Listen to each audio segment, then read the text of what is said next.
The OrcaTorch Orca 7 looks impressive on the paper, but how does it perform underwater? Today we take a look. Have fun.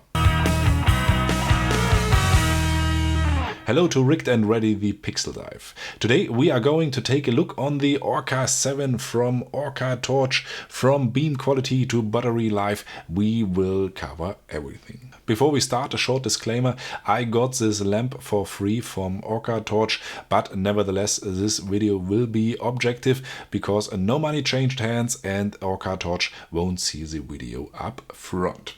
First of all, let's get the specs out of the way. The torch comes in several different colors. We have orange, we have space silver, graphite gray, lava red and gold. This one is the lava red version. It was my favorite actually, because it's pretty good visible underwater, and if I take a look down on my equipment, I find it pretty easily if I don't have it in my hand already.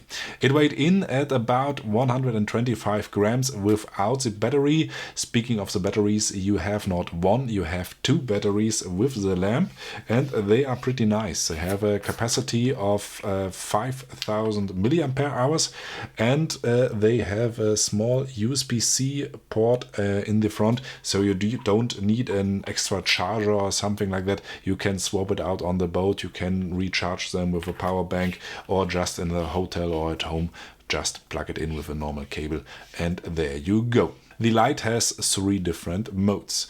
First of all, if you start, you have the mid option. It's pretty bright already, but if you press again, you are at the full beam, and you see already I'm pretty blown out, and it's only the reflection of the light here on the table. If I point it up to the ceiling, everything gets really bright. The last mode is probably the most important one. It's an SOS mode, so you can signal to land or to a boat if you have an emergency of any kind, which is pretty useful if you need it. If you are at the surface, you can reach up to 450 meters far, so your chances to reach somebody are pretty high. Yes, the lamp gets hot pretty fast because of the high beam quality, but underwater it's no problem because the water cools it down. If you are at the highest level, you are at 3000 lumen. On the mid level you have 800 lumens. You can reach with a full charge up to 1 hour and 30 minutes with the full beam, and with the reduced beam you are about 3 hours 40 minutes, something like that, depending on the whole situation all around. The torch itself is about 141 millimeters by 36 millimeters here in the front, and you have a slightly negative buoyancy with 105 grams.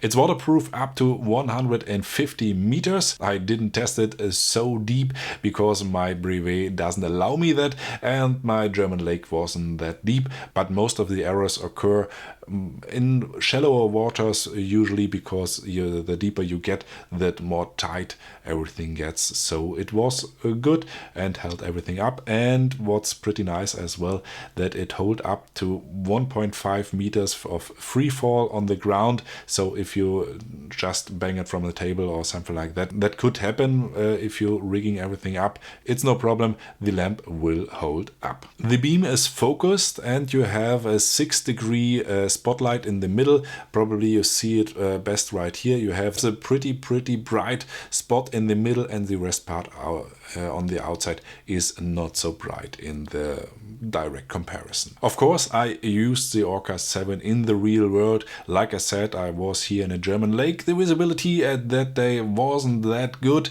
but it's okay, and it was a good test for the light, because dark green environment, it's perfect. Usually this lake has much more visibility, like 10 to 15 meters is no problem. That day was pretty bad.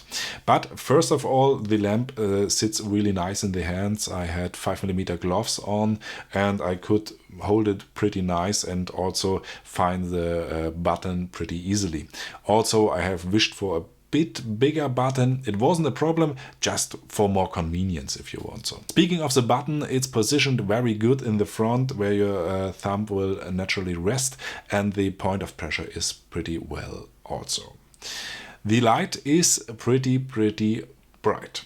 I told it earlier, and you have the upside or the downside of the beam of the spot in the middle. If you want to illuminate a bigger area, then this is a problem because you have the pretty bright spot in the middle and everything else is well evenly lit. On the other hand, if you want to take a look in a small cave or something like that, then this part is pretty nice. And also if you want to do like signals at a knife dive or something like that, it's easier if you have, like I showed you, the small spot than if you have the bigger spot, because if you go further away, everything gets bigger. So it's easier if you have the small beam in the middle, which is pretty bright, so you can make your signals way easily. I had no power problems at all. My dive was about 50 minutes. It wasn't a problem at all. The lamp held up pretty well. All in all, let's come to a conclusion. If you want this light, you have to lay back about 149 euro.